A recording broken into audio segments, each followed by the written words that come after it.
Hi guys, it's Kathy. I hope you're doing well. We made it to Saturday. Ugh, what a week. What a crazy long week. Work a double today, but it's okay because I have off tomorrow. Can't wait till tomorrow. We will have a stream tomorrow night.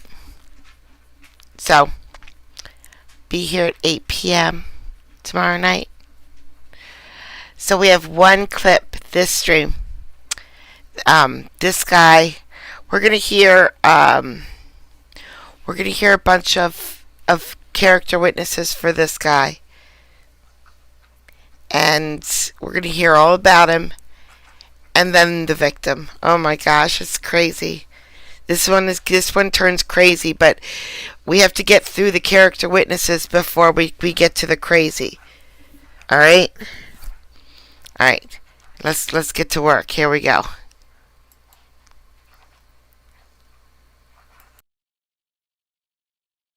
The judge didn't turn on the microphone yet. He will in just a moment.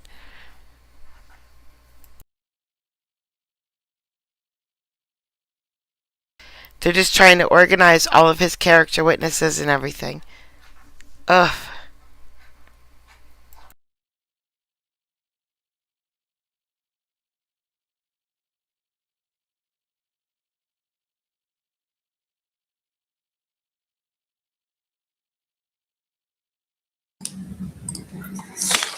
All right, good afternoon, everyone. These are cases 23 CR 5051, 24 CR 909, People versus Mason Myers. Mr. Myers appears, represented by Mr. Oxman. Mr. Albino is here on behalf of the people. We're here for sentencing in each of these matters. Is that how the parties intend to proceed, Mr. Oxman? Yes. Mr. Albino? Yes, Your Honor. There are a number of matters that have been filed prior to the sentencing hearing. There's an outstanding motion to suppress use of a prior case for sentencing purposes, and I find that the two prior felony rule does not bar probation in both of these matters. I find the motion is moot in 23 CR 5051 for the reasons stated in the people's response. In 24 CR 909, I've reviewed motion and the response. Mr. Oxman, is there any further record that you wanted to make? I just received the people's response this morning, so I only had an opportunity to review it about an hour or so ago. And I know that the people are alleging that there's a time bar, which is something that they would have to raise. I haven't had an opportunity to respond because I just saw it about an hour ago. But I certainly, I would like the opportunity to be able to respond, not just necessarily orally, but I know we're here for sentencing, and that's the record I have to make. I'm not sure what you're asking then, Mr. Oxman. I would like an opportunity to respond to the people's argument that my motion is time barred. And I can't really, it was filed yesterday after 5 p.m. So I obviously didn't have an opportunity to file a response, but if I had my druthers, I would have an opportunity to do that. Are you asking to continue sentencing then? Is that what you're asking?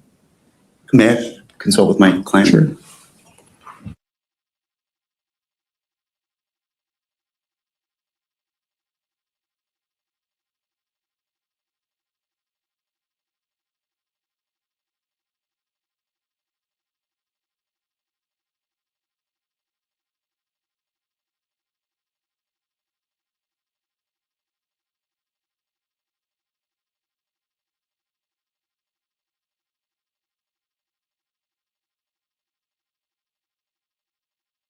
Yay, Lacey. Thank Mr. you Oxman. so much, Lacey. Your Honor, Thank you. Mr. Mason would like to push forward. I do have, let me just have one moment. I do have some arguments that I would like to make in furtherance of a finding of excusable neglect. If I could just have one moment.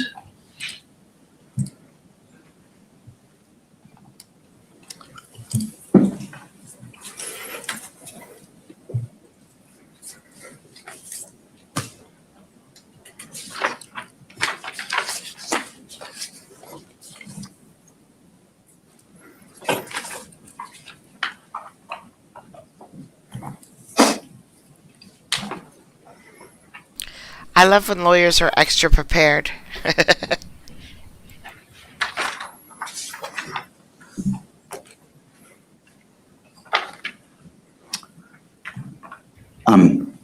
Your Honor, when Mr. Myers entered into the disposition in the 2009 case, he was 19 years old. I think, even as Mr. Albino pointed out, both within the Rule 11 and within the plea colloquy, there is reference to the range being within 5 to 16 years. However, the judge, and this is included in Mr. Albino's brief, indicates after he advises Mr. Myers that the potential sentence could be between 5 to 16 years DOC, he follows it up with, in the event that I were to impose incarceration, it would be followed by X amount of years of parole, like 3 years of parole. Similarly, with respect to the parole, there was obviously an issue about the amount of parole, and that's, I think, demonstrated by the minimus and the certified convictions that were provided by the people. And although at the end of the day, it did inure to Mr. Myers' benefit because it was changed from 5 years to 3 years, it does show that I believe that there was some deficiency in the advisement that Mr. Myers was given. Mr. Myers has informed me that he was unaware that it was a mandatory offense, and he was unaware that he was going to be remanded at the time of the plea. I think the fact that he filed a motion to withdraw his plea, which was ultimately never litigated, I also think weighs in his favor for a finding of excusable neglect. And he never had any previous reason to attack that particular conviction. And at the end of the day, I don't think the people are at all prejudiced because they have the full record available to them, which is what I had available to me. So I would ask that the court find that this request is not time barred. Mr. Albino, any argument that you wanted to make? Your Honor, I didn't hear any explanation whatsoever why Mr. Myers filed this collateral attack on his previous conviction 12 years, 7 months, and 4 days too late. The statute's very clear that there's a 3-year time limit. He filed the collateral attack 15 years too late, or 12 years too late. Thank you. I do not find that there's excusable neglect to justify raising Mr. Myers' collateral attack to this charge, that this conviction that occurred quite some time ago. To the extent there is any merit whatsoever to his claims that he didn't know what he was getting into when he pled guilty to an offense that he ultimately served a prison sentence and parole for, his opportunity to challenge the validity of that was a long time ago. And he had ample incentive to do so. He went to prison in that case. If he believed that he was confused about the possibility of going to prison, the time to challenge whether or not he would go to prison is when he was in prison, not 12 years after the fact. I'm not going to permit a collateral attack on the conviction in the 2009 case, the conviction from 2010, some 16 years ago almost. That conviction stands. It will be something that I will consider. There may be implications to that in regard to sentencing. I don't know if those are even, the request on probation, I don't even know if it's moot at this point, because I have to decide what the appropriate sentence is in this case. And it may be that even if you were entitled to probation, Mr. Myers, I determine that that's not appropriate. So I'll reserve ruling on any remaining issues regarding the 2 prior felony rule, pending any sentencing argument the parties want to make. As we all understand, Mr. Myers has the ability, at least to receive a probationary sentence at 23 CR 5051. It's up to dispute whether or not he has the ability to receive a probationary sentence in 24 CR 909. And to the extent I need further argument on that, I'll request it. But I'd like to hear about what are the appropriate sentences that the parties believe should be applied in these instances. I have reviewed the numerous sentencing documents that have been presented, pre-sentence investigation report, community correction screen, the social history report filed by the defense, as well as a number of character letters that were filed. Mr. Oxman, is there anything else that I should have reviewed in anticipation of sentencing? No, Your Honor. Mr. Albino, anything else that I should have reviewed? Yes, Your Honor. The people provided the court with a number of digital exhibits, 911 calls, videos. Oof. My mods in August. Oof. It's gonna be a month for all the mods in August, guys. Surveillance videos as well. I'm wondering if the court read the sentencing transcript from the 2009 assault case. I had not. I didn't see that. I can certainly take a look at that. Let me look in the... I recommend the court read the victim's father, and the victim's mother's statements concerning about the victim's injuries in 2009 CR 1103. Bear with me. I didn't see that in the shared Yeah, drive, this but- prosecutor is on the Oh, ball. that was attached to Mr. Oxman's pleading. Oh, I had not reviewed the transcript. I wasn't sure what that was going to tell me about whether or not it was time barred, and I at least recognized the applicability of a time bar very early on. Let me just review that.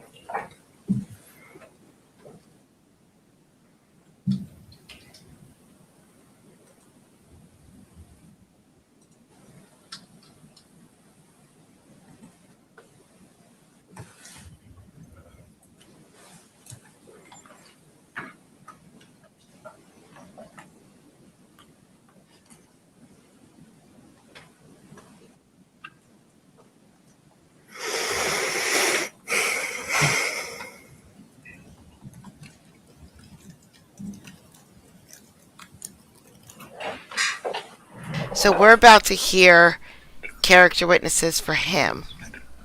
But the judge is reading right now the victim's family and the victim. So we don't get to hear this right now.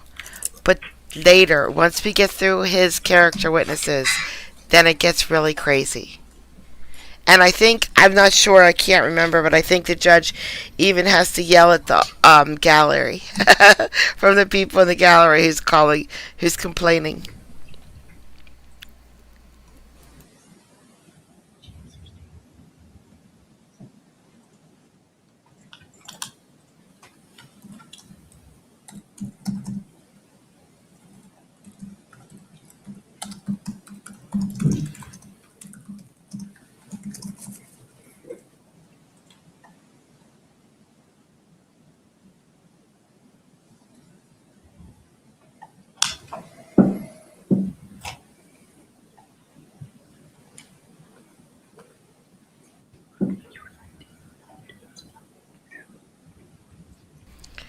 I know I'm going to bump it forward a minute, and I know he's going to be done, but I'm going to just do 1 minute. No, not yet.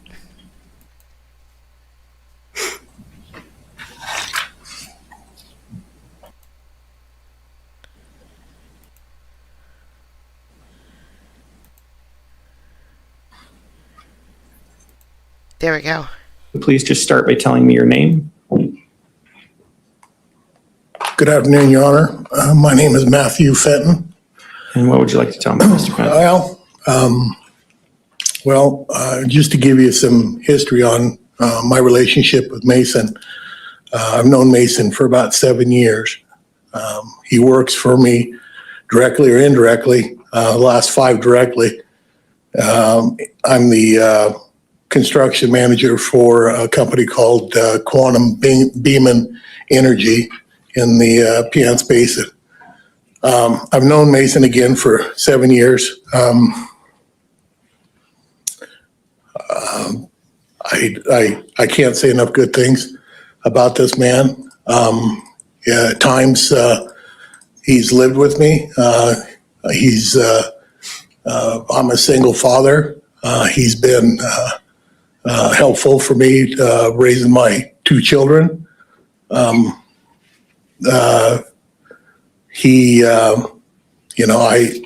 business that we're in is extremely dangerous. We rely on people that are stand up, and they are very courageous in when they come to work every day. We work in an extremely hazardous environment. The field is, I've been again in construction for 33 years. What we do is, like I said, extremely difficult. And like I said, I can't say that I've ever had a better employee as far as always being there when we need them to be there, not complaining, being honest and truthful. Again, we can't have individuals that are not, because people get hurt. So I just wanted to let you know, let the court know that, Mason has work. We'd love to have him back. And that, like I said, if you knew him like I knew him, this is very foreign for me to be here and see what Mason is going through right now. So that's all I have to say. Thank you very much, Mr. Fenton. Anyone else who would like to address the court?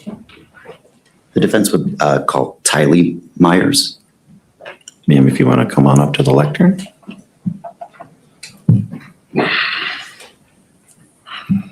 If you would just start by telling me your name. I'm Tylee Myers. And what would you like to tell me, Tally? I'm Tylee, like I just Hi, Tylee. What does the judge say when he passes gas during a trial? I don't know, Micah. What does he say? I need to know. said, Mason's oldest daughter. I wrote to provide take on why my dad deserves a good outcome through this situation. To begin, my dad, although he wasn't always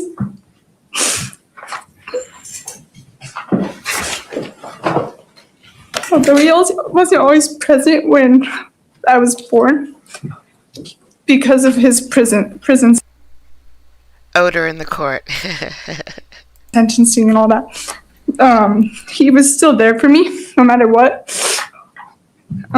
He has always repeatedly told me how many times I've saved him, and in so many ways. He's been so honest about his history with me, proving he has grown so much since then. He loves me and my family in a way no one ever has nor ever will, which he has proven over and over again. He always goes above and beyond, not just for me, but for my family and for his work. Mostly the family, but the work is also. He's extremely supportive and so protective, which provides stability and a place to call home. Without him, I would struggle to find a safe place. If I were ever in any kind of trouble, he is the first person I would call. I know he would show up and do anything he could to help me. People convey him as a violent man who is a danger to society, but if you really know him and do not judge him by his appearance, you'd see my dad is really just a big teddy bear who would go above and beyond to support everyone he cares for. My dad is my protector and one of the only men who loves me unconditionally. To me, my dad is not a threat, but a source of love, comfort, and protection. Every kid deserves a fatherly figure, and I do not want this mess to cause me and my siblings to grow up without a dad present every day. And then although lying and such may be wrong, everyone makes mistakes. No one is perfect, so we can't let someone be judged only by mistakes. We have to look at the good outcomes as well, especially when the good outweighs the bad. My father may not be perfect, but he's still the only person who loves, supports, and stands beside our family every day. I'm asking you to look at my father for all the good things he's done and the dad he is, and simply not judge him by his mistakes. His one mistake does not outweigh 1 million things he's done right and continues to do right. Thank you. Thank you. Anyone else would like to address the court? Miss Carly Myers. Yep. If you would, please just start by stating your name. Yeah, hi, Your Honor. I'm Carly Myers. I'm Mason's wife. And I just want to stand here and share who I think he is as a man, a husband, and a father. I first met Mason when we were 14 years old. Back then, he was wild at times. And honestly, if you knew the kind of upbringing and childhood he had, it would make sense as why. Even through the years, though, we always remained friends and stayed in touch. When we were 18, he told me he was going to marry me someday. And 17 years later, he did. Because of that history, I know almost every detail of his life, the good, the bad, all the mistakes he has made. I know him better than anyone. And I can say with complete honesty that my husband is not the man people have made him out to be throughout this case. Over the last year, I have listened to people describe my husband as a monster and an elite beast and a violent man. Those words have been heartbreaking to hear because they are not the man I know. The man I love or the man our children know as their father. The man I know is kind, intelligent, genuine, and deeply caring. He has a heart that would give someone his last dollar if they needed it more than he did. It is easy for people to look at his size, his tattoos, and his appearance and make assumptions about who he is. But he is truly the definition of do not judge a book by its cover. I have never felt unsafe with my husband. I have only felt protected and loved. Our children see him as their protector, their comfort, and their safe space. He is the foundation of our home. When his probation was revoked and he was taken away from us, we felt the impact immediately. Our home simply does not function the same without him there. In November, our lives were turned upside down when Mason became critically ill and was admitted to the ICU with several life-threatening conditions, including sepsis, pericarditis, acute respiratory failure with hypoxia, emphysema of the lung, acute kidney injury, and other serious complications. I sat beside him for 9 days, not knowing whether he was going to survive. We were told the odds were against him with a combined mortality rate of 93%. Watching the person I loved just fight to stay alive was the most terrifying experience of my life. That experience changed everything for us. When Mason came home, I saw a change in him immediately. He developed a deeper appreciation for life, for his family, and for the time he has been given. He became more present, more patient, and more intentional in the way he lives every day. It is not just something he talks about. It is something he shows consistently through his actions. Nearly losing his life changed him in a way that is difficult to fully explain. It gave him perspective, humility, and renewed sense of purpose. Mason is a devoted husband and father to our 5 children. Our children rely on him deeply, and so do I. He's the steady and dependable person our family leans on every single day. He shows up for the everyday moments, helping with the children, guiding them, supporting them, and loving them in a way that makes them feel safe and secure. As his wife, I depend on him not only financially, but emotionally as well. I truly cannot imagine raising our children without his love, support, and presence in our lives. He also carries a significant responsibility in his career as the head of heavy civil construction at QB Energy. Many people rely on him not only for leadership, but their livelihoods, and he takes that responsibility seriously. He works hard and leads with consistency and care. I understand the court is reviewing a serious situation, and I respect the responsibility that comes with that. My husband knows he could have made better choices that night, and he has been honest with himself about that. Over the last year, I have watched him learn from it, grow from it, and make meaningful changes in his life so he never ends up in a situation like that again. However, Mason has fought hard over these last 22 months to prove his innocence, and ultimately a jury found him not guilty of the second-degree assault. For that, I will forever be grateful and that came to light. Mason has never been someone who harms people out of malice or violence. The man I know is protective of the people he loves and grounded in strong values. What I see every day is a man who is grateful to still be here, grateful for his family, and committed to becoming better for the people who depend on him most. I am proud of the man he is today, and I'm grateful every single day that he is still here with us. I respectfully ask that you consider his children, our family, his career, and the man he is today, not solely who he was 22 months ago or when he was a young adult, when determining his sentence. I pray that I may continue to build this life and raising our children alongside my husband for many years to come. Thank you for your time. Thank you, ma'am. Anyone else who would like to address the court? Sir, come on up to the lectern. Good afternoon, Your Honor. I'm Jake Janacek. I'm an employee at QB Energy over in Parachute. I work with Mason and Matt and some other guys in here. And while I don't know all of Mason's history, the last 5 years I worked with him, he's been extremely outgoing, and we depend on guys like that. And he depends on us for employment. My specific position is environmental remediation, which requires a lot of people that know, at the end of the day, they got to know how to run equipment. They need to know how to weld. They need to know how to run pipe, fit pipe, know how to deal with electricians, automation guys. And Mason knows how to deal with all these guys. In the last 5 years, I've got to know him quite a bit. We've spent entire days in the truck, ripping around the pads, looking at projects, not projects that are happening tomorrow, projects that could be happening in the next couple of months. And we bounce ideas off him all the time. And he's a huge asset to what we do for a living. So that's all I really got to say. And in closing, he needs us and we need him. So I would appreciate your consideration of that. Thank you, While he sounds like a saint, maybe the prosecutor's wrong. sir. Anyone else who would like to address the court? Sir, come on up.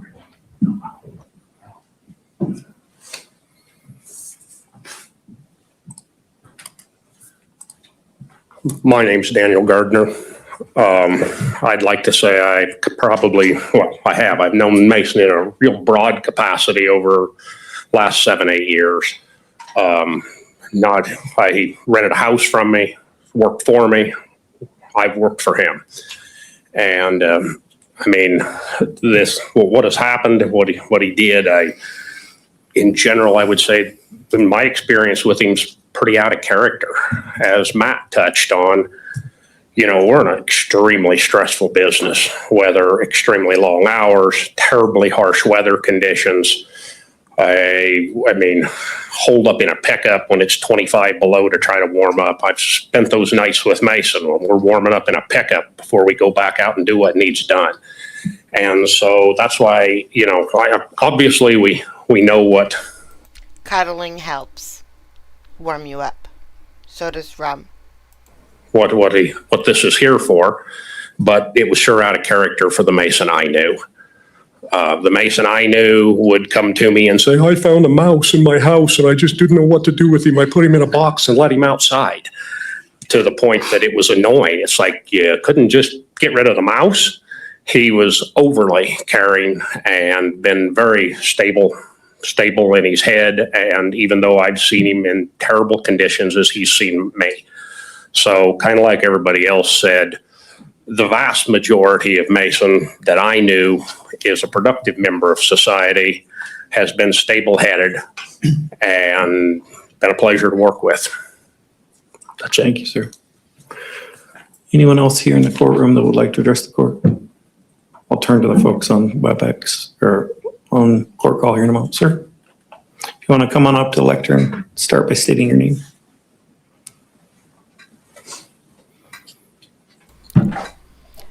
Don't worry, guys. As soon as we get done with the character witnesses describing how great this guy is, we'll find out. My name is Valentin Sandoval, and when I first met Mason, it's probably been about 3 years ago or so. I'm at the bottom of the chain working for the same company that most of us work for, QB. And when I first met him, he pretty much gave me the opportunity to step in and be another competitor in this business. It has helped my family, to bring food to the table. He's an honest man. He's been so kind to us. He's very generous. And he's equal to everyone out there, even my competitors. He's a person that gives people an opportunity to grow. And that's what he is to us. So I'm very grateful for everything he's done for me, for my family. And he's been very respectful. And I've seen it all across the industry. He treats people fairly and with an opportunity. I'm just happy that he is around, and sorry that things happened to him, but I'm a father of 2 boys and 2 girls. Yes, that's what he said. He said this happened to him. To him. Things are happening to him. Okay. If my girls were ever in trouble and I wasn't there, I would pray to God that somebody would be there to defend them. And in that case, my belief is that Mason was there for those people. That's all I got to say. Thanks. Thank you, sir. Anyone else, sir?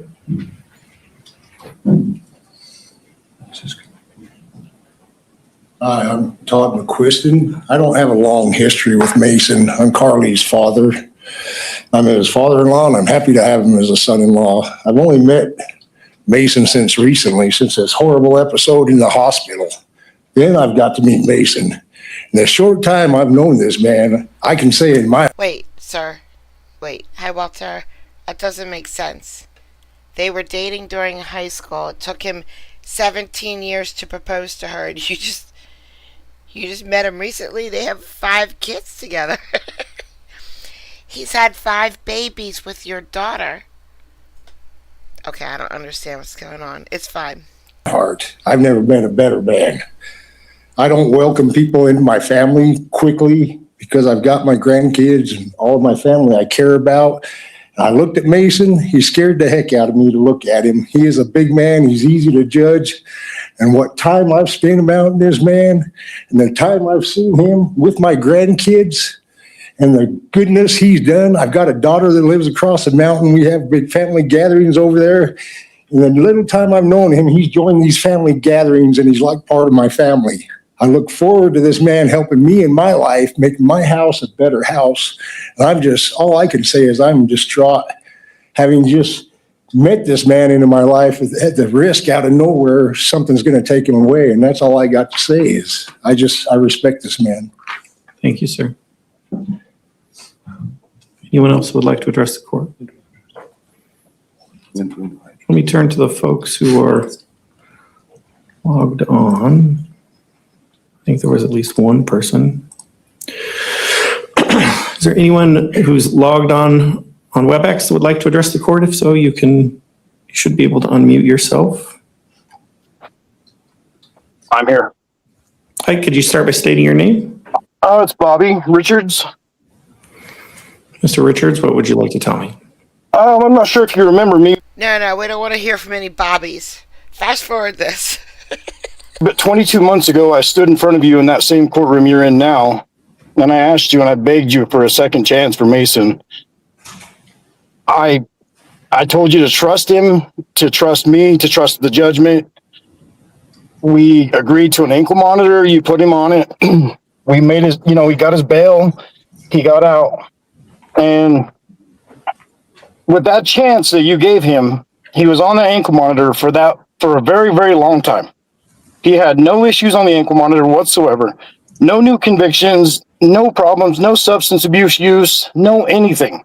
That chance that you gave us that day, 22 months ago, I'm hoping will reflect today for the same chance, because I still feel that we're on that same chance.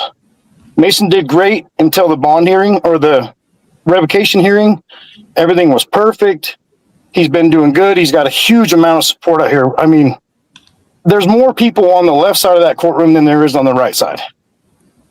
And I know that I begged you before to do the same, but I'm asking for a chance for him. I mean, just if he could get probation and just prove to you, I mean, what's the worst that can happen? He can mess up probation and then we could be back in this point and start all over. But it's still the same chance that he had 22 months ago that he succeeded on. His name is Judge Kathy Has Dibs. he's done so freaking good on that chance that you gave him.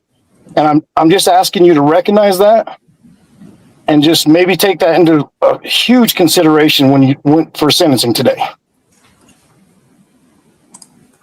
Thank you, Mr. Richards. Thank you. Anyone else that would like to address the court?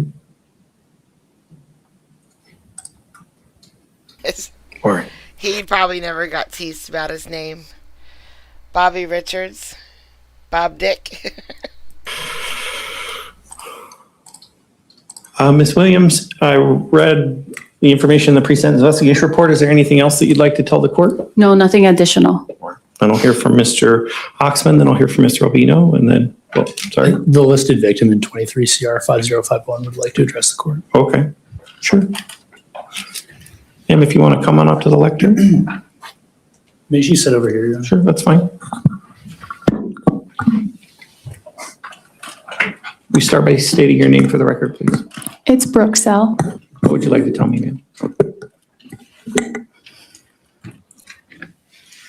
Mason used to drive me around the hills of his work, middle of nowhere. He would tell me details on how he could bury anyone out there, and he knew ways to do it, and no one would find them. Or that he has friends with backhoes that would never tell a soul. I laughed it off the first time, the kind of nervous laugh you use when you're trying to convince yourself that the person you loved was only joking. But then he said it again and again.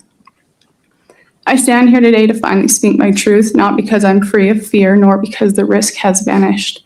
The possibilities of harm still linger, that he might lash out, that others might be sent his place, or that his anger one day could reach for me when I least expect it.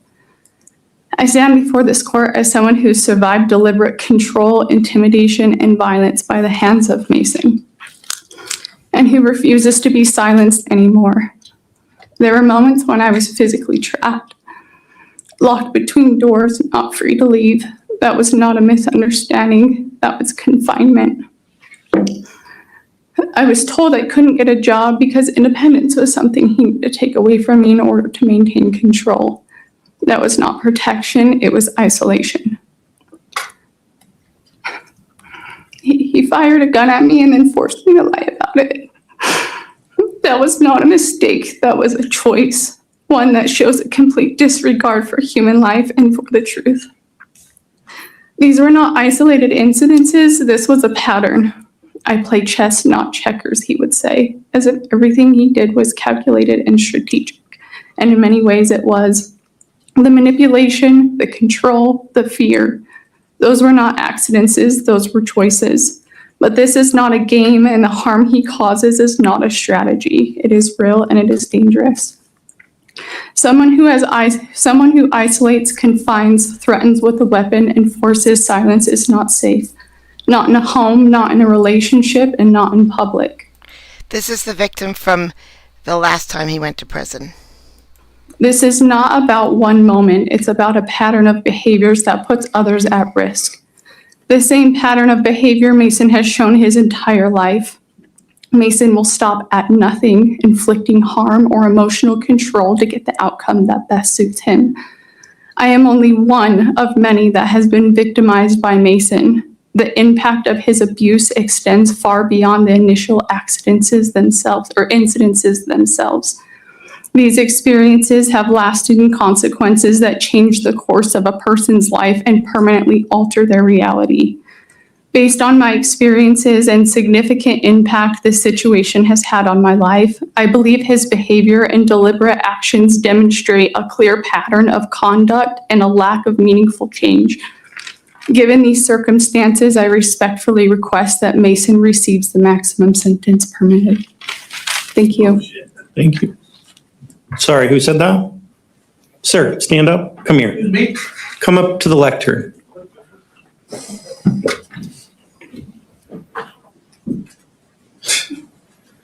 Matt Jones, sir.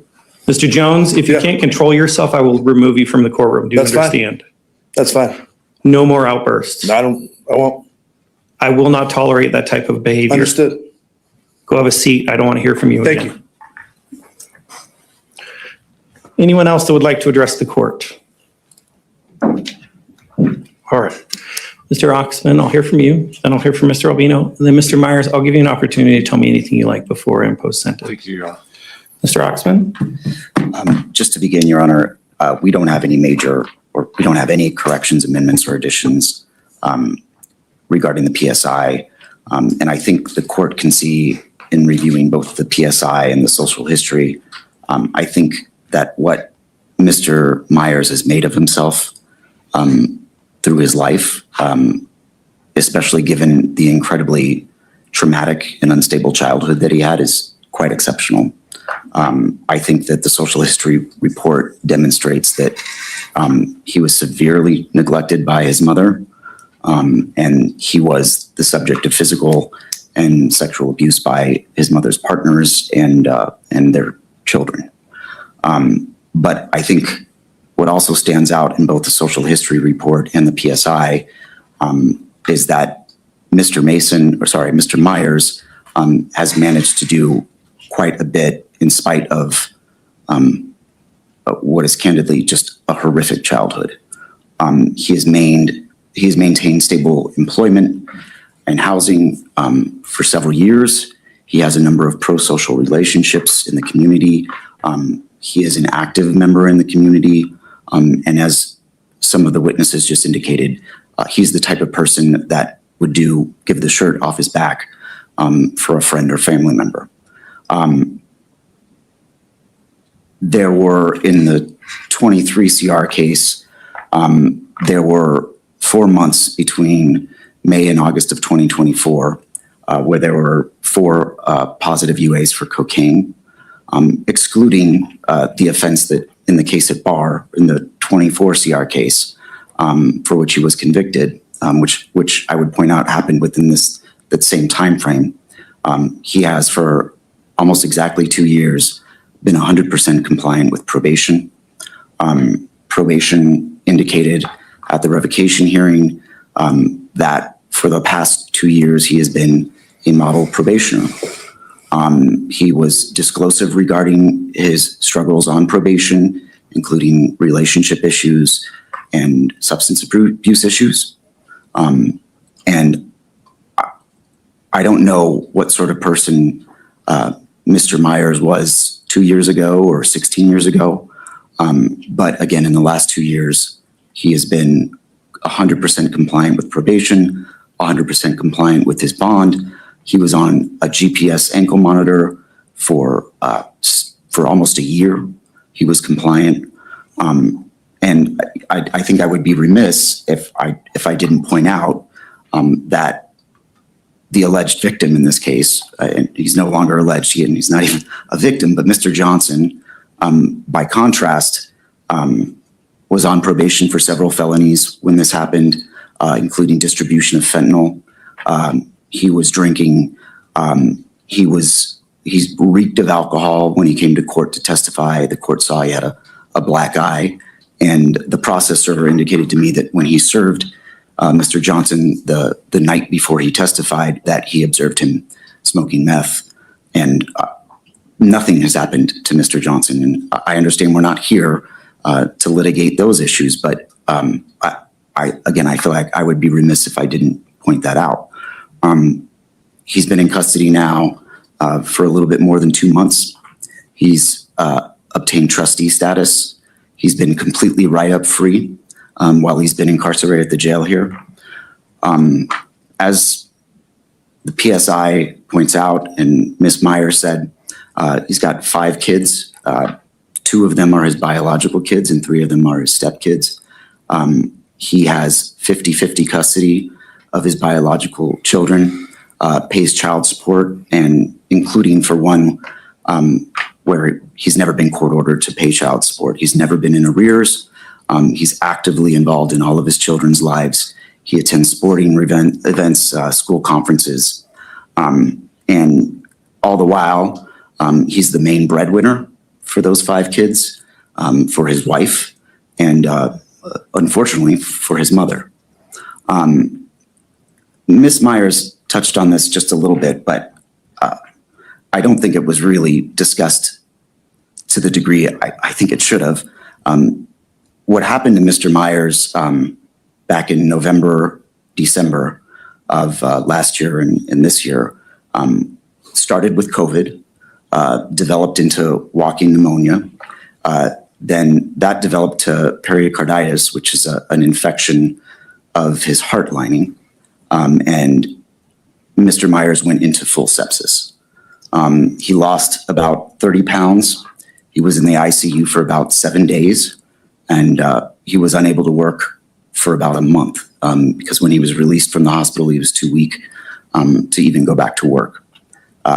There was a period of time when Mr. Myers, his family, his friends, and even the doctors did not believe that he was going to survive. And as Ms. Myers indicated, that seemed to have been a pivotal moment for Mr. Guys, he just needs to stop. Eileen, thank you so much for the tulips. They're very beautiful. Myers. I think what we sometimes call his come to Jesus moment. And it was a life-altering experience for Mr. Myers. And I think it was a pivotal moment in terms of his development as an adult. With respect to the new law violation of the 24 CR case, I would argue that this was always a case about an assault. The attempt to influence charges, and I understand that the people can add charges up to the day of trial, but the attempt to influence charges didn't exist until about a year after this case had been pending. Mr. Myers, in my opinion, was obviously struggling with what to tell police. And the court heard bits and pieces about what Mr. Myers told the police that evening, but the court didn't have an opportunity to hear a phone call that Mr. Myers made to Corporal Rose just hours, less than 2 hours after the event. And it's a very short phone call that I would like to play for the court. You may. That I think provides some context.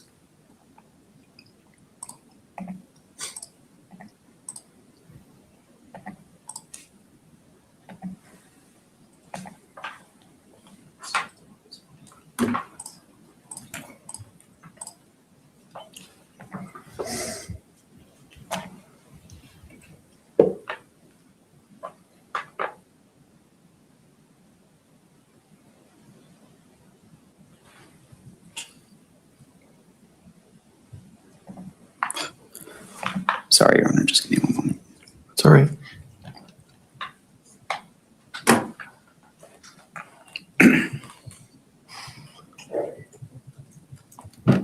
I know, Maiko.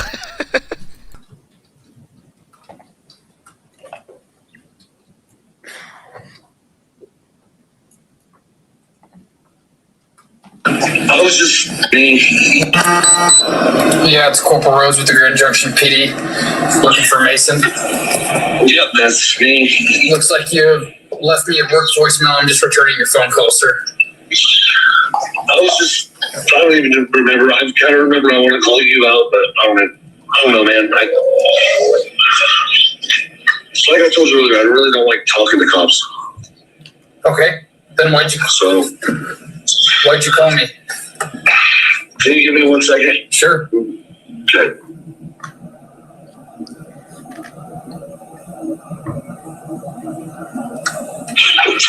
You still there, sir? Yeah, I am. Sorry, I was giving some friends a ride home.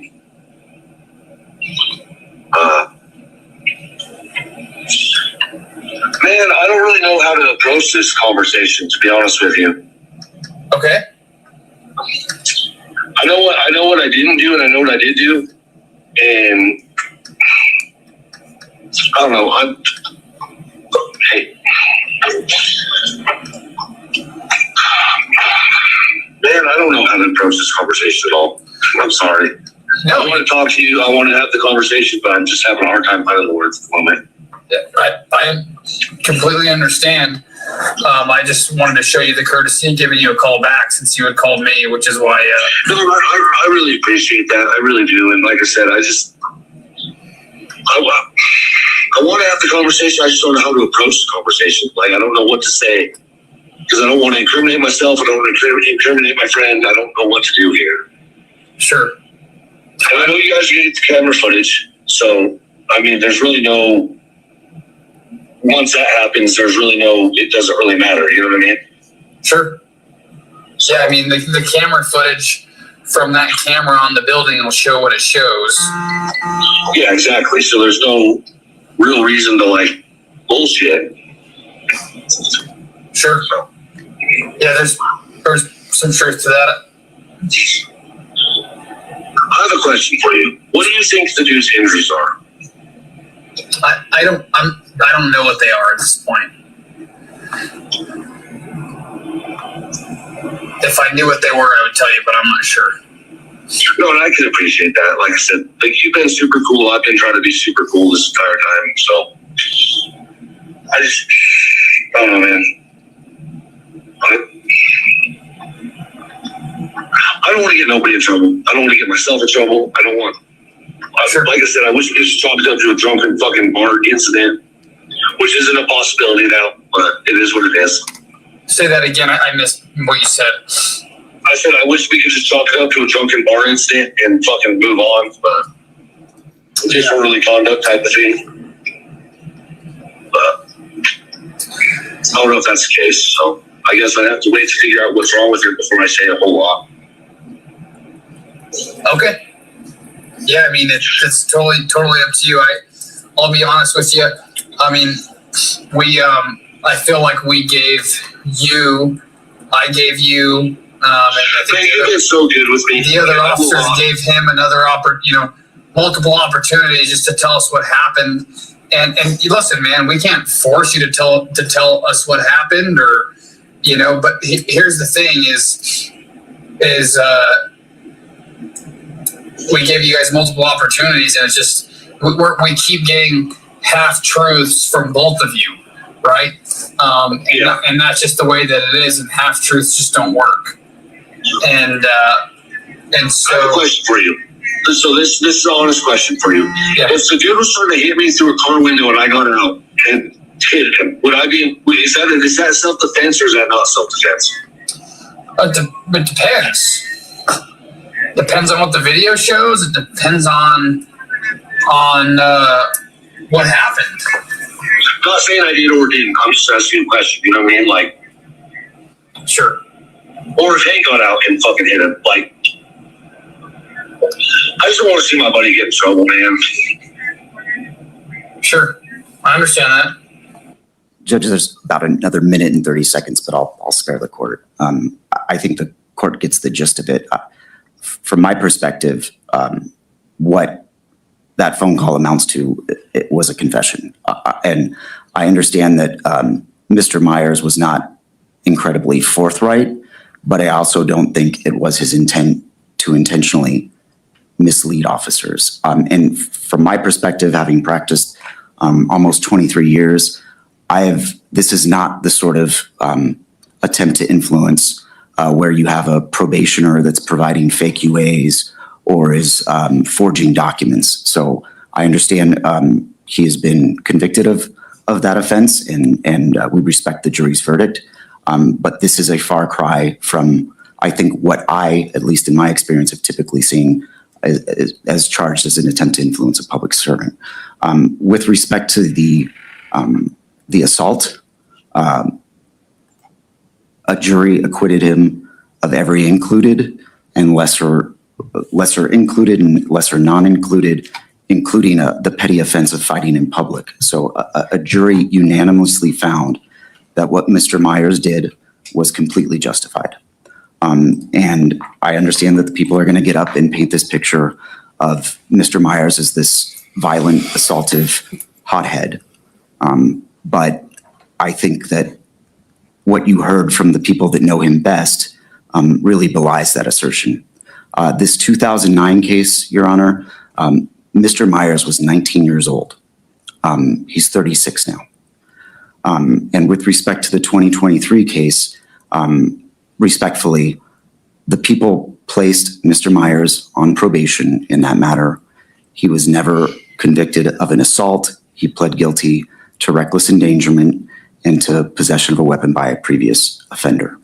And a lot of people that got up here touched on this, and I will too, but there seems to be this contrast between how Mr. Myers looks and who he actually is.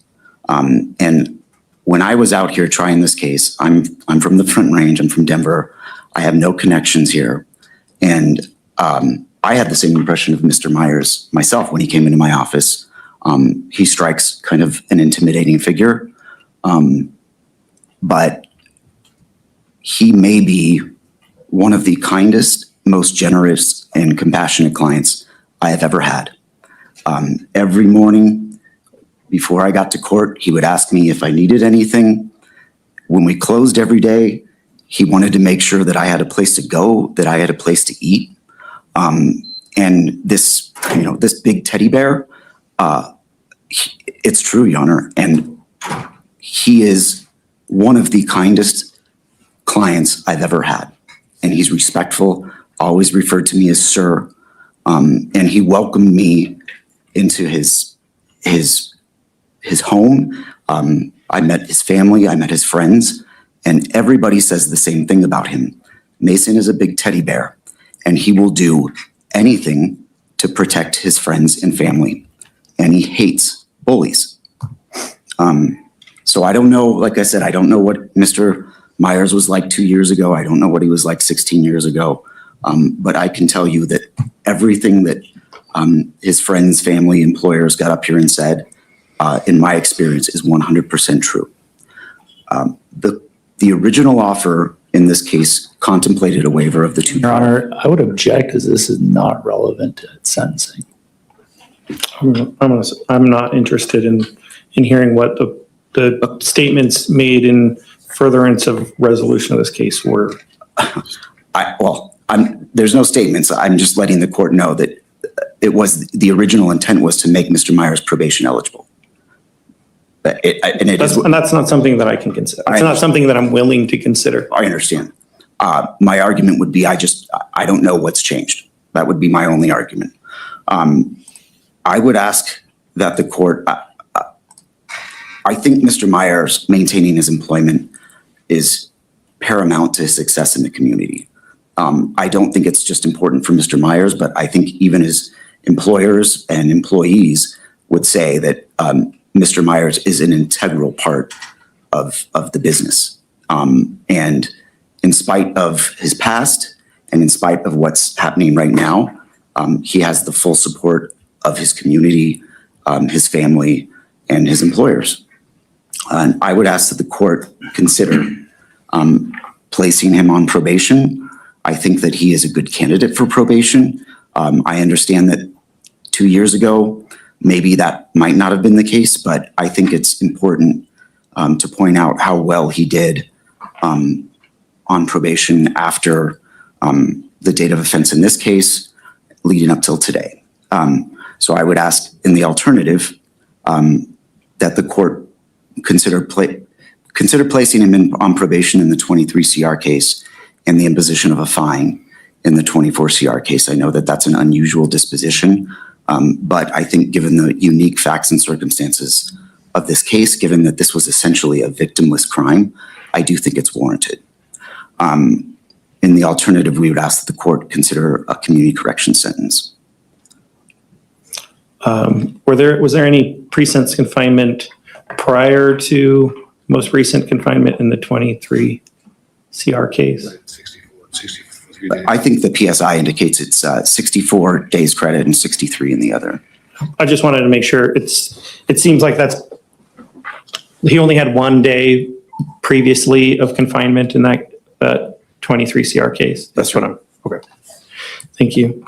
Mr. Oxman, do you have any objection to looks like there was a request for cost of prosecution in the 24 CR case? No objection. Right.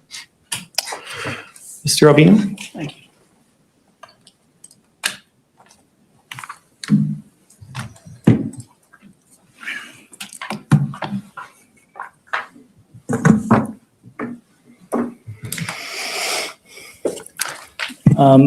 Your Honor, first with respect to that telephone call that we just listened to between Corporal Rose and Mr. Myers, it's pretty clear that he never admitted to hitting that guy. He basically called to maybe bounce some legal theories off Corporal Rose, but he literally says, I'm not saying I did it.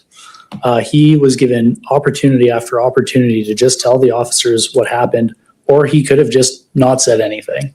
He affirmatively chose to lie to them again and again. And then with respect to sentencing concessions, which are not appropriate for consideration at sentencing, they're for people who accept responsibility for what they did. And that's not what Mr. Myers has done here. Moving on to 23 CR 5051, the domestic violence case, the people are asking for 3 years in the Department of Corrections. This is a domestic violence case, and it was about punishment, revenge, intimidation, coercion, and control.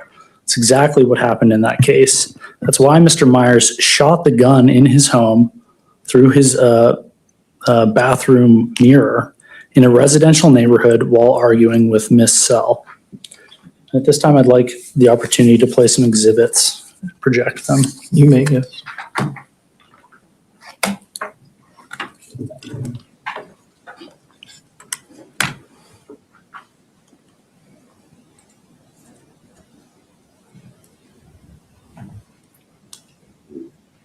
So the first exhibits I'm playing are surveillance videos from the bar from that night, where Mr. Myers is walking around, acting aggressively and intimidating people for no reason.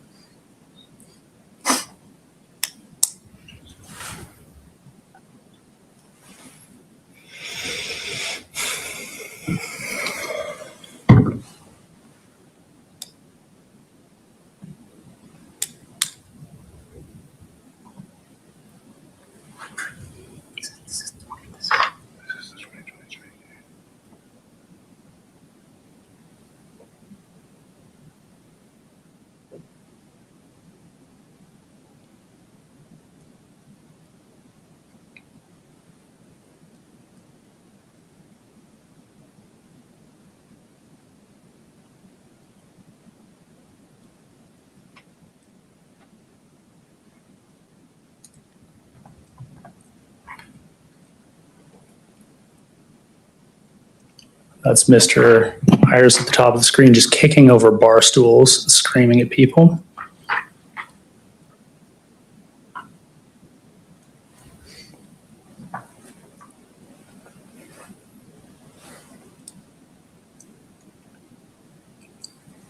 Here he's arguing outside with Ms. Sell, and when a man walks by, he's going to make another aggressive movement towards that unrelated stranger.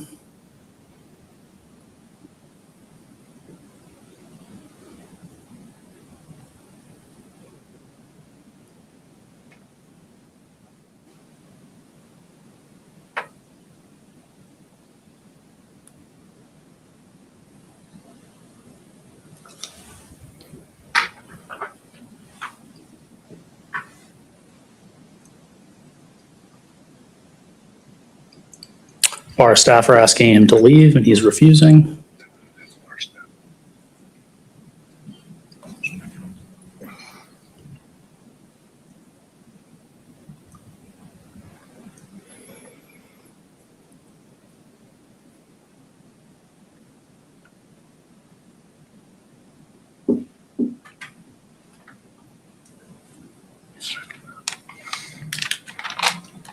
Here he's flipping someone off, and then he's going to go aggressively approach them, try and drag them outside. So this is all what preceded Mr. Myers drunkenly firing the gun through the wall in his home to intimidate Ms. Sell. And here are the 911 calls from that bar. 911, this is Claire with the address of your emergency. Yeah, we're having a really bad issue here at the bar. I'm one of the security officers here. I definitely need some backup. Okay, I'm sorry. We have Which a pretty bar? good guy throwing stuff around Central Station. Okay. And what was your name? My name is Braden Christensen. I'm one of the security guys. Okay, Brayden. Are they intoxicated? Yes, extremely. He's threatened to kill multiple people here, including security staff. He's throwing chairs. Okay. Does he have any weapons? I'm not sure. Okay. What part of the bar is he in? He's out front right now. We're able to get him out front, but he's trying to fight all the people here. So he's throwing bar stools and threatening to kill people, including security staff. Dispatch, this is Burke. Sorry, what was that? This is dispatch for the police department. This is Ryan Hargrove. I work over at Central Station, and I was wondering if you had any units in the area. I've got a rather large individual getting handsy with his girlfriend, and he's not leaving. Okay. Is there anybody else with him, or just him and his girlfriend? He's got a buddy with him, but he's equally as intoxicated and not getting through to him. But I got three security guys around the area, but like I said, he is a rather large individual. Okay. Okay, have they been violent with anybody, or? He did get aggressive there for a minute, throwing chairs and bar stools around, and then charged a guy who was not doing anything. He was just standing there and charged at him for no reason. And now he's trying to force his girlfriend outside, and she's crying, so clearly doesn't want to go with him. Okay. About how old is this guy? I'd say he's mid-30s. Okay. Is he white, black, or Hispanic? White, about 6'2", 6'3". Is he thin, medium, or heavy set? He's big, built, not fat. Okay. What color shirt is he wearing? Blue. What color pants? I think he was wearing blue jeans as well. And finally, Ms. Selzman. 911, this is Sada. What's the address of your emergency? Let me give it to you. Okay. It's 432 San Juan Street. Okay, can you repeat that for confirmation? 432 San Juan Street. Okay, and the phone number you're calling from? 816-966-6184. Okay, tell me what's happening. Sorry, what? What's happening? My boyfriend is drunk and he's pissed off and he just shot his son through the wall. Okay, where's the gun now? I have it in my hand. Can you put it to a safe location? Yeah, I have it. Leave me alone! Is anybody injured? Is anyone injured? No, but there's already cops involved. Leave me alone. There's what? I need you to get to a separate room. Get to a different room.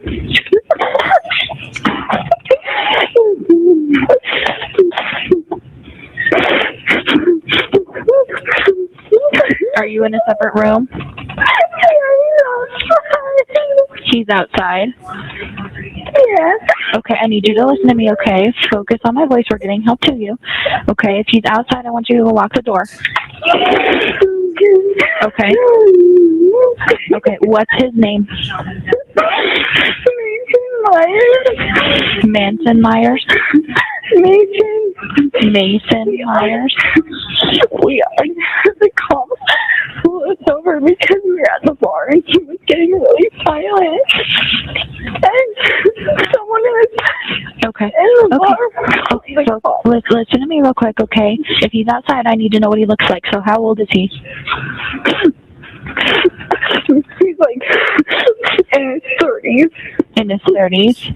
Okay, is he white, black, or Hispanic? He's white. He has his head and his neck tattooed. He has a mohawk. Okay. Okay, what's he wearing? A blue shirt. What color pants? Blue. Okay. And you do have the door locked? Yeah. Okay. Where's the gun right now? Does he have any other weapons? Does he have any other weapons on him? Truck, felons. I know he's not supposed to have any guns. Okay, did he leave in his truck yet, or is he still there? Did you hear his truck leave? I don't know. Okay. I think I have the key, but he's trying to open the door into the wall. Yeah, we have a lot of people coming to help you, okay? All right, but I need you to listen and focus on my voice, okay? Was he intoxicated? Yeah. Yeah. What kind of truck does he drive? A black Chevy. Ma'am, you have a gun. Okay, but you haven't heard it leave? No. Okay. We have some girl named Kirsten coming to get it, I think. Do you know what she drives? No. I just barely moved here like 2 weeks ago.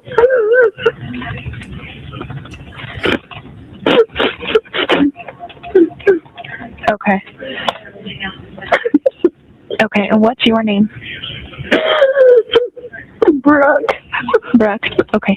Brooke, where's the gun right now? It's sitting in front of me. Okay. So you have it just like on the counter somewhere then? Yeah, but I know he has more guns. Do you know what kind of guns? He has like an AR. Any other ones that you're aware of? No. And then I'll present the court with People's Exhibit SH2, which depicts the hole in the wall, SH3, which is the gun and the magazine on the bed, and then SH4, which depicts Mr. Myers' bedside table, which shows a spare magazine for that firearm in the bedside drawer, as well as cash and steroids. You may approach.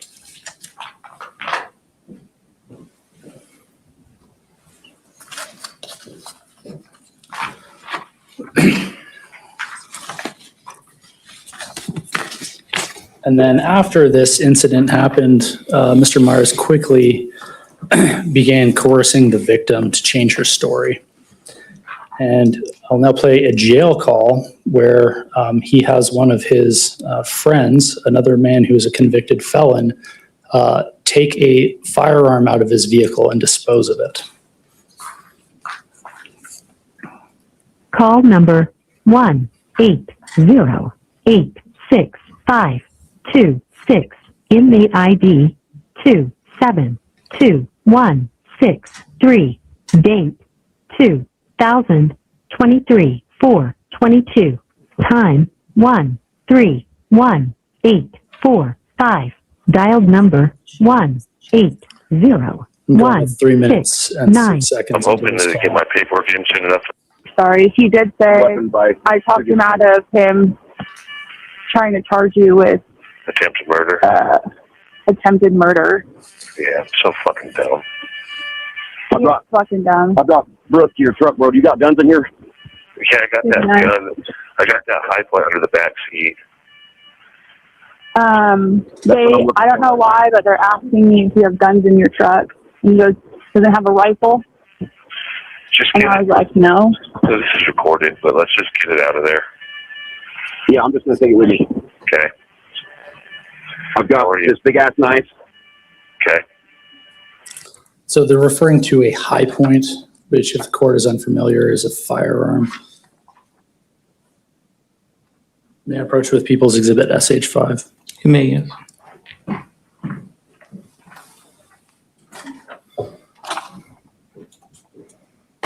So Mr. Myers was unlawfully in possession of multiple firearms that he wasn't supposed to have, and he was asking someone to hide evidence. And then finally, there were other instances of violence while he was on probation. If I can approach the court with People's SH6, which is a GJPD police report about an instance where Mr. Myers assaulted his neighbor. It was captured on a Ring doorbell, which the officer was able to observe. You may approach.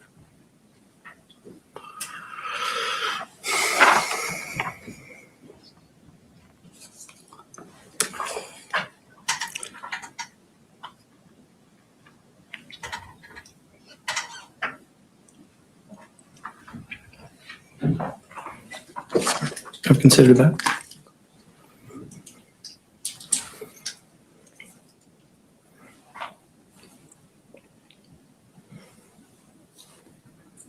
And then finally, this is a video of Mr. Just Myers fucking take it. Guess what? I'm done. berating Ms. Sell. This is while the domestic violence case is pending. I'm fucking taking it. I don't give a fuck. You don't have to show up to my goddamn court date. Guess what? You can move the fuck out, and I don't lose shit. So fuck off. You're drunk. No, this is the most clearly I have ever seen. Guess what happens if you move out? I lose nothing. Nothing. Besides a fucking problem. Why are you putting your hand? Are you saying that for Frankie? I'm saying that for you and Frankie. She hates me. You hate me. Go. It's that fucking simple. If I'm so fucking terrible and I'm so fucking scary and you're so fucking worried, leave. It's that fucking easy. I haven't said anything since you've been home. Guess what? I'm saying it now. I don't fucking care. If I'm so disposable and your life's so fucking terrible and you're so fucking sick of dealing with me, go. That simple. You take your disrespectful fucking daughter that fucking hates me. Quit talking about I don't Frankie give like a fuck. Shut up. You literally slapped the neighbor for shit about Frankie. Yeah, because I love her to death. Because guess what? She was one of my best friend's fucking daughters too, Brooke. Not just yours. Why are you talking shit about her? Because she's disrespectful. Can you not understand that? Can you not see that? Are you too blind by being her mother? You're drunk. I'm not even feeding into this. Don't feed into it. I don't give a fuck. My bottom line is this. Drunk Mason will say this. Happy Mason, not happy Mason. Happy Mason, not happy Mason. Scales. See that? Not happy Mason outweighs the happy Mason. So if you don't want to fucking be with me, guess what? I don't fucking care. I never said I didn't want to be with you. I don't fucking care. You want the truth from me? You want me to come home and be truthful with you? Guess what? You have done nothing but add a fucking cancer to my goddamn life. I have friends at the talk to me about April, about how all these people on Facebook are talking shit about me, about how fucking terrible of a person I am. Maybe I am that, maybe I'm not that. Guess what? I never hate you. I never fucking hurt you. But I have to answer these questions like, I never hurt her. I never hit her. But I have to answer these questions because you. What did I do? Called the cops. For your dumbass reactions. Yeah, you're right. It's my fault. Yeah, you're the one that shot the gun through the wall. Absolutely. It's not my fault. Guess what? She wasn't wrong. I shot the gun. It was my fault. It's all my fault. I get it. Guess what would have never happened if you weren't in my fucking life? I'd have never shot a gun through a wall. Okay, so then I'll get out of your life. Yes. Bye. It's that easy for you to walk away, then there's the fucking door. You're not gonna sit and disrespect me, Frankie. I'm not disrespecting Frankie. I love Frankie to death. Take it how you want. If you walk out this fucking door, we're done 100% You're in over. sweats. It's fucking cold. If you walk out that goddamn door, we're 100% done and over. So you can sit down and lose your fucking attitude. Stop. What, you call the cops? You're so drunk, Mason. Yeah, and I'm speaking a whole lot of fucking You've truth. got to stop. I'm speaking a whole lot of truth, bro. Guess what you've done to me in a year? You've taken my reputation and brought it down to zero. You did that. I wouldn't be in this position without you. You're the one. I would not be in this position without you. Because I called the cops. Fuck yeah, I was scared for my life. Good. Be scared for your life. I don't care. which is why I called the cops. That doesn't mean that I'm the one that trashed your reputation. You got caught for doing dumb shit. You know what would have never happened if you weren't in my life? I wouldn't have shot a gun to a wall. Okay. Ever in my life would I have a DV charge. That plays on me harder than anything, because guess what? I would never hurt a woman. Ever in my life, I would never hit a woman. If I want to hit a woman, there's been plenty of them. Ask for it. And I've never done it, but here I am. DV charge, Mason. Please explain yourself, Mason. Please tell me what happened in April, Mason. Oh, I got really drunk. Me and my girlfriend were fighting, and I shot a gun to a wall. Did I hit you? No. Oh, that's not what I heard. I heard you went and shot up your ex-girlfriend's house. That's great. That's not what fucking happened. But that's fine. Believe what you want.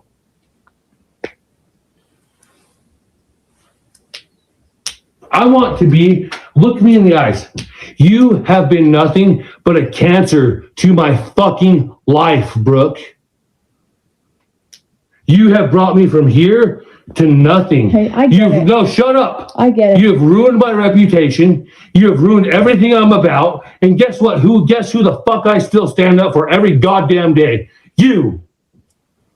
But you want to sit here and question my fucking loyalty and my love for you.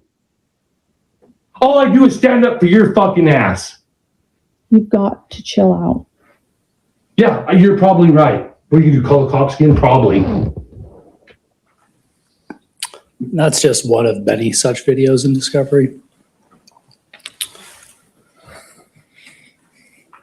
So, Your Honor, this is an aggravated possession of a weapon by previous offender case. The evidence shows that Mr. Myers was in possession of multiple guns, and he used one of them to discharge a round in a residential neighborhood to intimidate his girlfriend.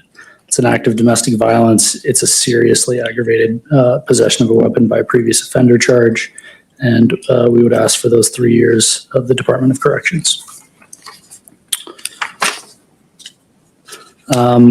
And then further, during the investigation with respect to that domestic violence incident, Mr. Myers was interviewed by police, and he lied to police in that instance as well. He was asked if anything had occurred inside the home. He says, "Not that I'm aware of." Why? He was asked if there was any reason there would be a bullet hole in the home, and approximately 6 seconds after he asked Mr. Myers that, he finally responded with, "No, why would there be a bullet hole?" And this is just part of a larger pattern of Mr. Myers lying to law enforcement when they're investigating serious incidences.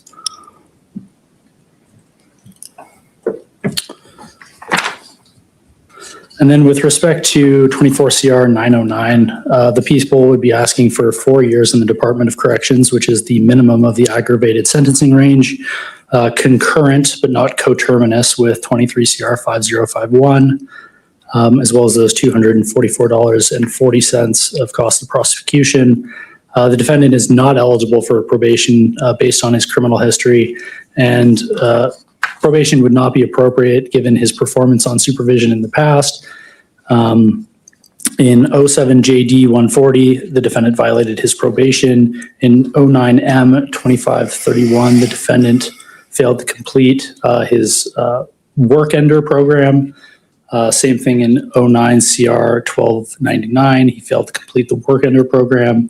And then 23 CR 5051, the defendant's probation was revoked, having been found to be responsible for counts 1, 3, 4, 5, 6, and 7, which were technical violations as well as new law violations. His criminal history dating back to the age of 14, he has prior misdemeanor and felony convictions. He has been incarcerated upon conviction. He has been sanctioned for institutional misconduct, and he has committed new law violations while under supervision, and he has had his supervision revoked. He has a history of assaultive behavior. His LSI score is 24, which places him in the medium risk category.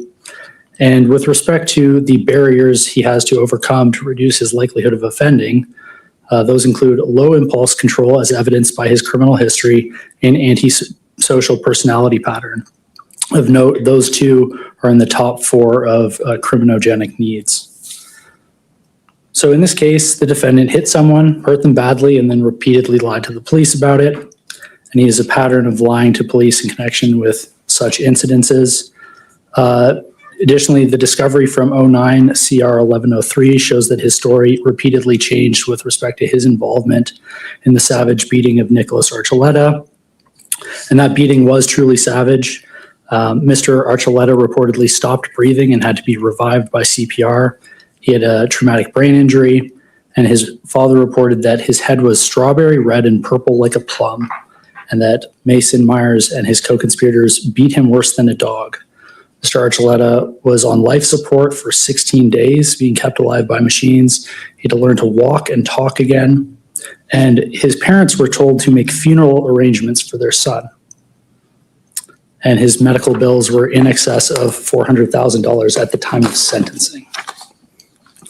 And Mr. Myers was a central player in that assault and received the longest sentence of any of his co-conspirators. So ultimately, defendant has a pattern of committing this sort of offense. And he has a documented history of being a public safety risk. With respect to the choices before the court, community corrections is best suited for individuals who have serious addictions or mental health problems, for individuals who lack stability in the community or have trouble maintaining housing and employment. It's clearly not the case for Mr. Myers. And I don't think Mr. Myers would really benefit from the programming at ComCore, and the rehabilitative aspects of ComCore are just not really suited well to this offense of conviction. And frankly, the best argument in favor of ComCore as a sentence in this case is the cost difference to the taxpayer, because prison is $56,000 and change a year, whereas ComCore is $14,000 and change per year. But based on all the facts and circumstances of these two cases, including the mitigation provided by the defense, my request would be that 4 years of DOC concurrent. Thank you. Any restitution?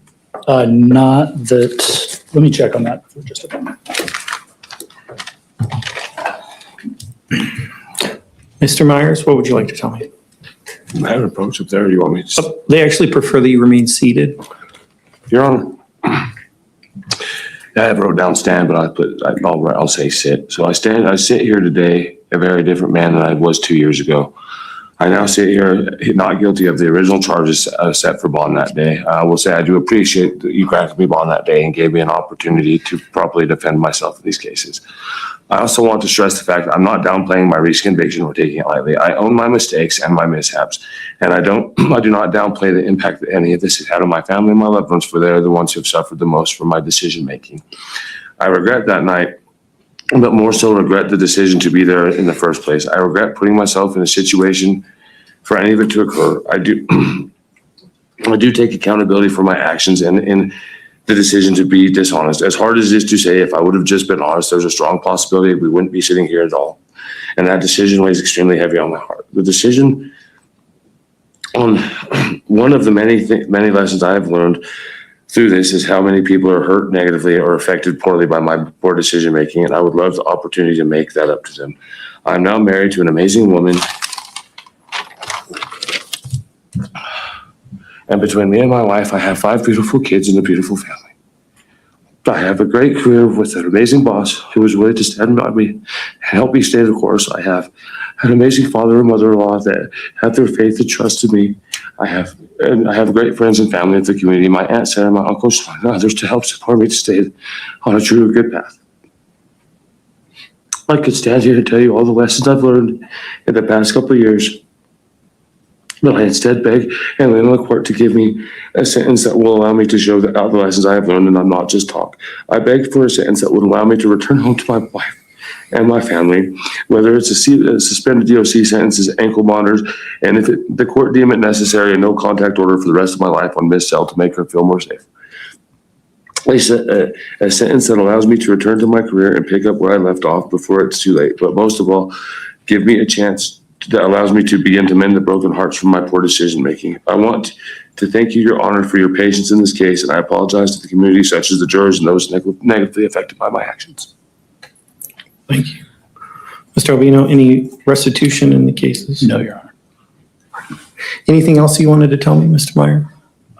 I understand I'm not a perfect man. I understand I have a very checkered past. And I understand that I've done some things that are not great. I'm not the same person I have been. I've learned so much in the last couple of years. I'm the best version of myself I've ever been, thanks to my wife and my family. But please don't take that from me. Thank Your you, Honor, sir. I just have one quick Mr. Roxton. correction of the record. The failed or the incomplete work ender sentences was because Mr. Myers was sentenced to prison. That's why he didn't comply with the work ender sentence. I inferred.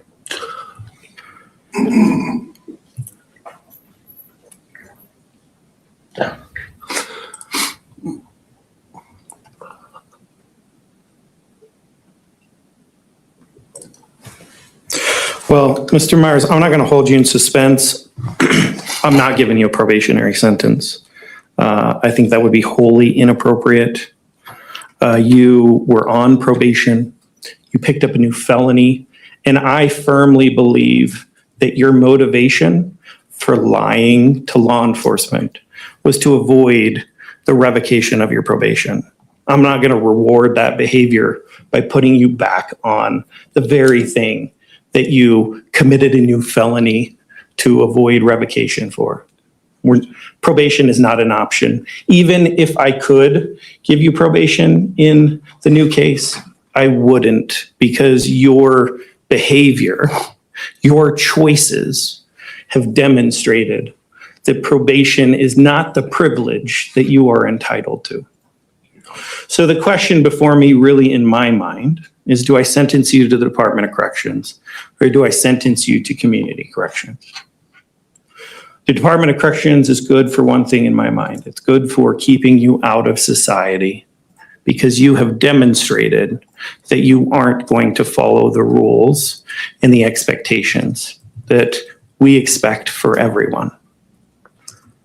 And while there are some aspects of your behavior that make me believe that that is true, at least in part, I'm not convinced that a Department of Corrections sentence is the most appropriate sentence either. And so in these cases, I'm going to sentence you to community corrections. I agree with Mr. Albino that community corrections is generally not well fit for a person in your circumstances. But it does allow you the opportunity for rehabilitation. It does allow you the opportunity to avoid a significant Department of Corrections sentence. And it does allow you the opportunity to demonstrate that you will engage in some behavior change. And I think that I see some indication of that. You engaged in domestic violence treatment. You were generally compliant with probation. And while I don't know if I would have ever given you the opportunity of probation initially in the case, outside of the agreement that was put in place in that case, I'm not convinced that a Department of Corrections sentence is the most appropriate sentence in these cases. Mr. Myers, you were given an extraordinary opportunity on probation when you fired a gun, during an incident that you were intoxicated, that you were being wholly inappropriate, where you were acting aggressively, and at least for a period of time, you failed to even take account for that. You blamed Miss Sell. It appears to me that some of the people that you associate with blame Miss Sell for that incident. There is no one else to blame but you, Mr. Myers. I understand. It had nothing to do with your relationship with Miss Sell. You weren't supposed to have a gun ever. And you had multiple. The reason why you got in trouble in that case is because of the choices that you made. The reason why you are here today before me is because of the choices that you have made. And I've heard from countless people about what an exceptional representative you are, what an exceptional role model you are. And I can't help but disagree that there are aspects of your behavior that you should be ashamed of. You set a poor example for your daughters. The thing that we teach our children, or we should teach our children, is that when we make mistakes, we don't lie to cover them up. And that's precisely what you have done time and time again. It would be very easy, Mr. Myers, to send you to prison to punish you for that behavior. It needs to stop. You need to make a change. And while I loathe sending folks to the Department of Corrections, if you squander this opportunity, Mr. Myers, I will not only send you to the Department of Corrections, I will send you for as long as I possibly can. You will have demonstrated to me conclusively that you aren't going to follow the expectations that we set for everyone in our society. I have the impression that you think that this wasn't a big deal, that you think that lying to law enforcement repeatedly, convincing your friends either expressly or implicitly to make up a story is not a problem. It is a huge problem. And while I have in the past, Mr. Myers, felt that it would be improper to punish people more than just the fact of a conviction for lying to law enforcement, this is not the type of lie that I was talking about. This is not as simple as you saying, I didn't do it. This is you lying over and over again. It was no coincidence that you and your friend had the same made up story about what happened with Mr. Johnson in this case. It's no coincidence that the two of you both lied about him falling off of a truck. It's no coincidence that after being told that there was a possibility that somebody could get a ticket, you and your other friend walked up and both presented a story to law enforcement that he was the actor in this case. You knew what happened. And if you had been truthful, I'm reasonably confident that you would not have come before the court for an attempt to influence a public servant charge, for sure. I'm reasonably confident that there is a strong likelihood that the prosecution may have determined that they couldn't have disproved self-defense and the case would have been dismissed in its entirety. Your choices brought you here in front of this court. Your choices squandered your opportunity on probation in an otherwise serious case. Your choices deserve punishment. I'm simply not convinced that they deserve a Department of Corrections sentence at this stage. I'm sentencing you to the longest period in community corrections that they permit. In each of these cases, I'm sentencing you to a 6-year. Well, let me double check that. I believe it can't be more than 3 years in the 23 CR case. In 23 CR, well, that's not true. In 23 CR, I sentenced you to a 6-year sentence in the community corrections. That is the top of the aggravated range sentence, given that you committed a new offense after having been convicted of a very violent felony offense. I find that there are grounds for an aggravated range sentence in that case. In 24 CR 909, I sentenced you to a 6-year period in community corrections. Those sentences are to run concurrently, meaning at the same time.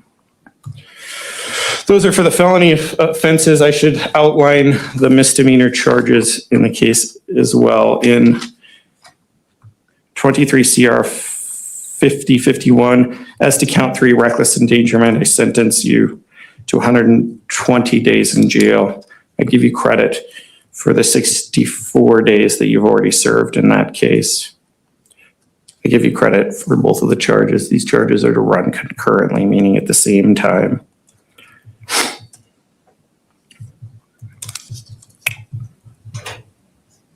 That sentence may be served in community corrections. You're going to remain in custody until a bed is available for you at community corrections.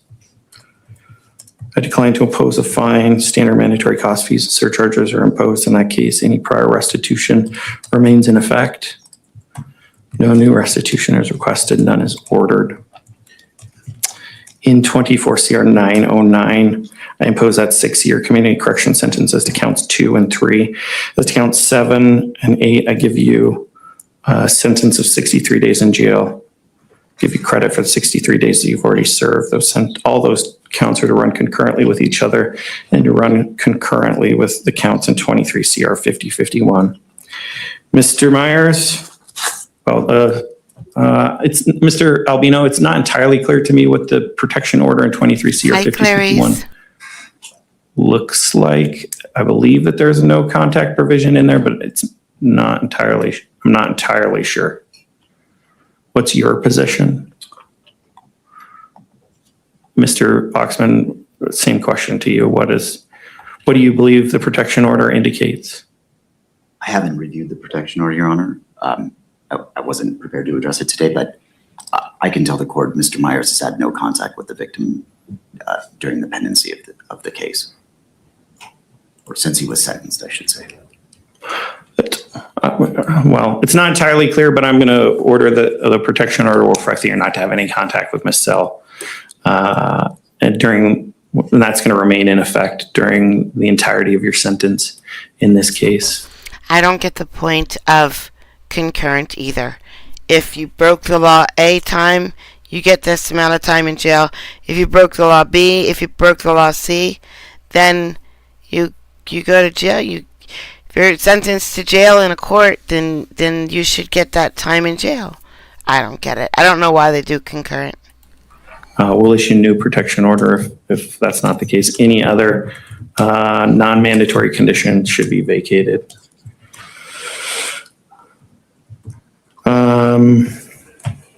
Mandatory cost fees and surcharges are imposed in 24 CR 909.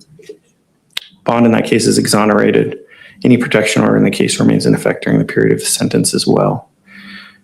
Ms. Wells, anything that I missed in these cases? Mr. Albino, anything that I missed in these cases or any record that you'd like to make? I don't believe so. Mr. Oxman, anything that I missed or any record that you'd like to make? I don't believe so. Mr. Myers, do you have any questions for me? No, just thank you for This is your opportunity to demonstrate that you have changed, Mr. Myers. I think that you may have, and I think that you can be successful. No, community corrections, you get locked up. So in community corrections, you get locked up and you have to work, there's levels. You have to work your way out. So you're in community corrections for 3 years. The first 6 months you're in a cell.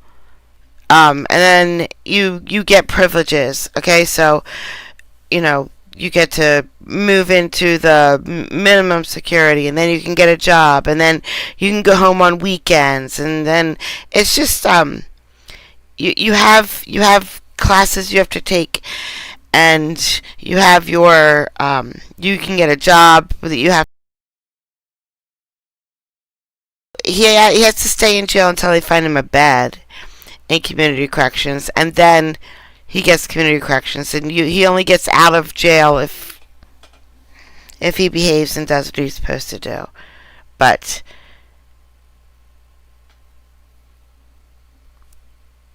yeah, he'll be locked up. Like he'll be held in jail now, and then community corrections you have to spend a little bit of time. Like you don't get privileges right away. He has to work for them, take some classes and things like that. So the community corrections officers will let them know when he can get a weekend home or get a job or anything like that. You need to change how you react to situations. You need to change how you address when you make the wrong choice, because we all make wrong choices, and the measure of a man is how he responds to his mistakes. You shouldn't cover them up. Thank you. I appreciate I do wish you the best of luck, Mr. Myers. You are remanded to the Mason County Sheriff to begin your sentence. Tell my wife goodbye. You can tell her goodbye, but I don't think the deputies are going to give you an opportunity to give her a hug or anything like that.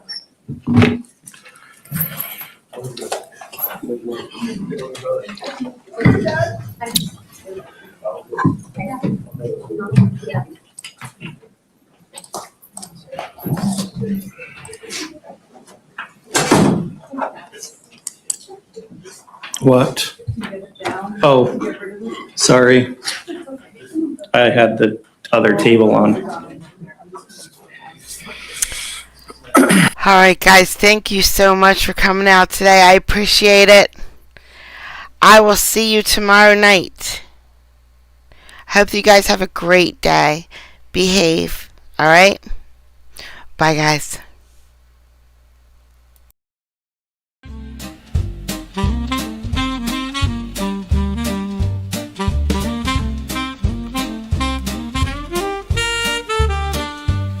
Well, I thought I'd write a happy song. I found a chat room where I belong. You don't know how much it means to me. With such a groove, I'm less lonely. Oh, Kathy's the creator. She's leading the way. At Court Vibes, we laugh and we stay. Her smile shines bright. She's got that grace. Come join the fun. It's a welcome and play. I can count on distraction from my pain, 'cause this creator takes you there and back again. Kathy is the heart here, always in stride. Her work is hard, but her joy she can't hide. Oh, Kathy's the creator, she's leading the way. At Court Vibes, we laugh and we stay. Her style is classy, she's always top shelf. Don't take my word, come and see for yourself. Her cases are new with a twist or two. I really like them, I believe you will too. A little lifeline passed along in rhyme. Why don't you join us? It's a guarantee.